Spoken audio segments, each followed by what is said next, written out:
মাঝে ব্রজ ভাবে গৌর বিহার বলে ব্রজ ভাবে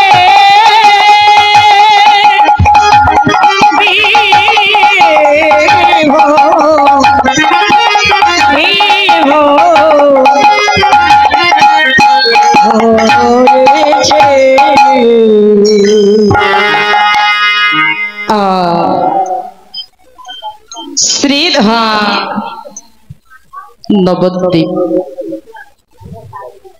শ্রীধামী নদিয়ার মাঝে গৌরের অপরূপ রূপ মাধুরী দর্শন করে বৈষ্ণব কবি পদের আক্রান্তে দাঁড়িয়ে বললে ব্রজয়ভি সারিণী ভাবি বিভাবিত নবদ্বীপ চাঁদ বিভোর ব্রজ অভিসারিণী ব্রজের অভিসারিণীকে শ্রীমতী রাধারানী ভাবে বিভাবিত ব্রজের রাধারানীর ভাবে বিভোর নবদ্বীপের চাঁদ অর্থাৎ আমারও গৌর হরি। কিন্তু কেন? চৈতন্য চরিত্রামৃতে বললেন রাধা কৃষ্ণের একই আত্মা,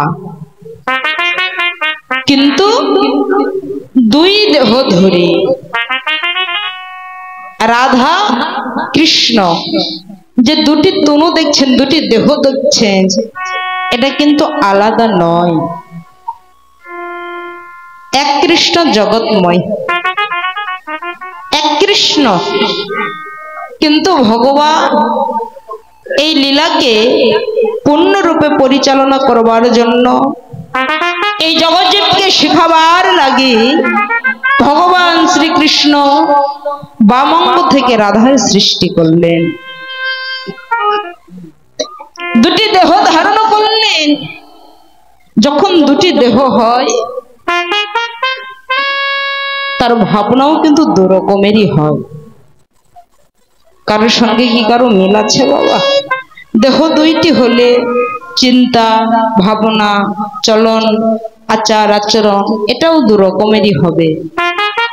কিন্তু ভগবান চিন্তা করছে আমি তো রাধা সৃষ্টি করলাম, কিন্তু রাধারানী যে আমাকে ভালোবাসে, এই ভালোবাসাটা কেমন? চৈতন্য চরিত্রামৃতে বললেন তিনটি বাঞ্ছা পূর্ণার্থে ভগবান দুই অঙ্গ এক অঙ্গ হইলেন। তিনটি ভাব জানার জন্য রাধারানীর প্রেমের গভীরতা কতটুকু, গোবিন্দকে ভালোবেসে রাধারানী কেমন সুখ পায়, এইসব জানার জন্য আজ সেই দুই একই এবে, সেই দুইটি আলাদা তনু, দুইটি দেহ আজকে এক দেহ হলেন। চৈতন্য গোসাই ভাব রস আশা দিতে ধরলেন দোহ এক ওঠান। এই ভাব জানার জন্য ওই দুই তনু এক তনু হয়েছে। একই দেহে যুগল বিলাস, তাইতে গৌর হরি কখনো বৃন্দাবনে রাধা ভাবের উদ্দীপন, কখনো কৃষ্ণ ভাবের উদ্দীপন। একই দেহে যুগল বিলাস তো বাবা, তাইতে কখনো রাধা ভাব কখনো কৃষ্ণ ভাব। কিন্তু আজকে প্রভুর অন্তরে মনে পড়ে গেলেন সেই বৃন্দাবন লীলার কথা।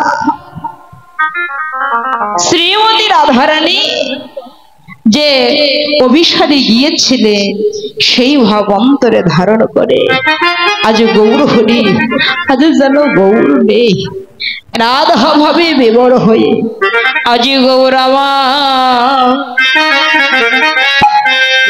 যেন কিশোরী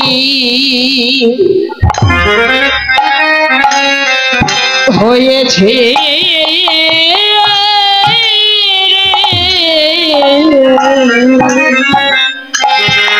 আজ গৌরামা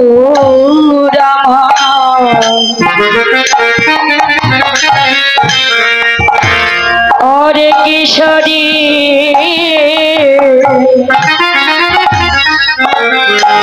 হয় রে গান গৌরাঙ্গা জন কিশোরী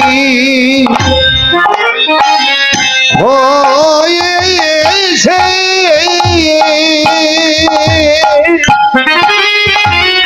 আজ যেন রায় কিশোরী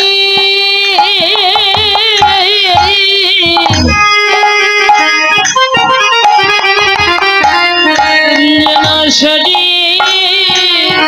ছড়ি ওরে হরি ভাই গৌর কিশোরী আজ হয়েছে ওরে রায় কিশোরী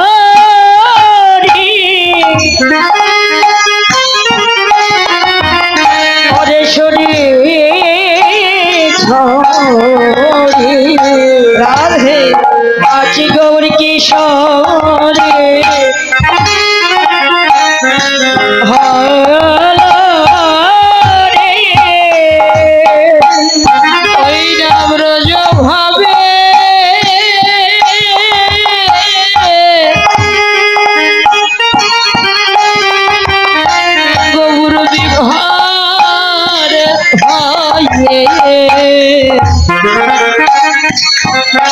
আজ যেন কিশোরী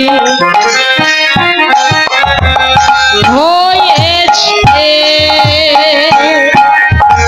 ওরে ব্রজ ভাবে হরি বল বাবা আরে বিভোর হয়ে কিশোরী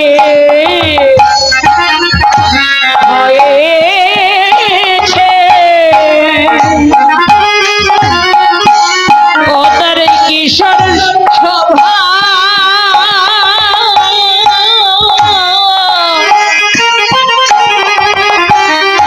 আজ যেন দুটে গিয়ে গৌর কিশোরী